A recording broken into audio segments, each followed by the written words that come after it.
Hey, it's Clary and today I'll be showing you guys how to install Modrinth Modpacks on your server.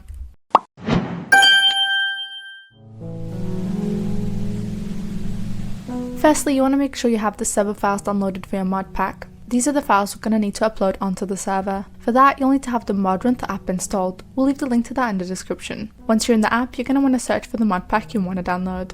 I'm going to be installing Cobblemon in this tutorial, so I'll just press download on that mod pack. Then you can just head to your library and then open up the folder which will reveal the modpack files. Keep in mind that you will only need to install the mods that are server-sided onto the server in the next step. Some of the mods in here may be client-side, which means you should not have them downloaded on your server, but we'll get more into that in the next step. However, for now, keep this window minimized.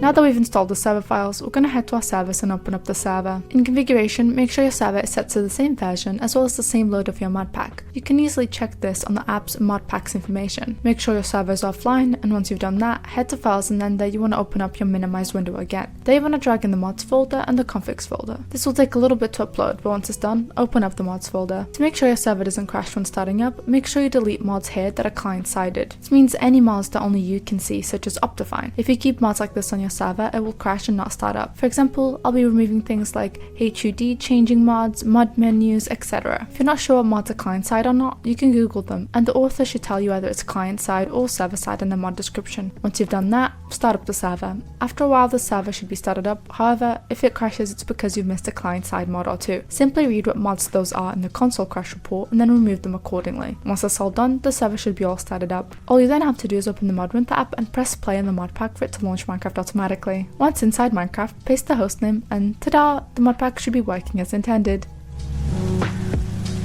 I hope I was able to assist you in setting up your server. If you have any further questions, please leave a comment down below or contact our support. Bye guys!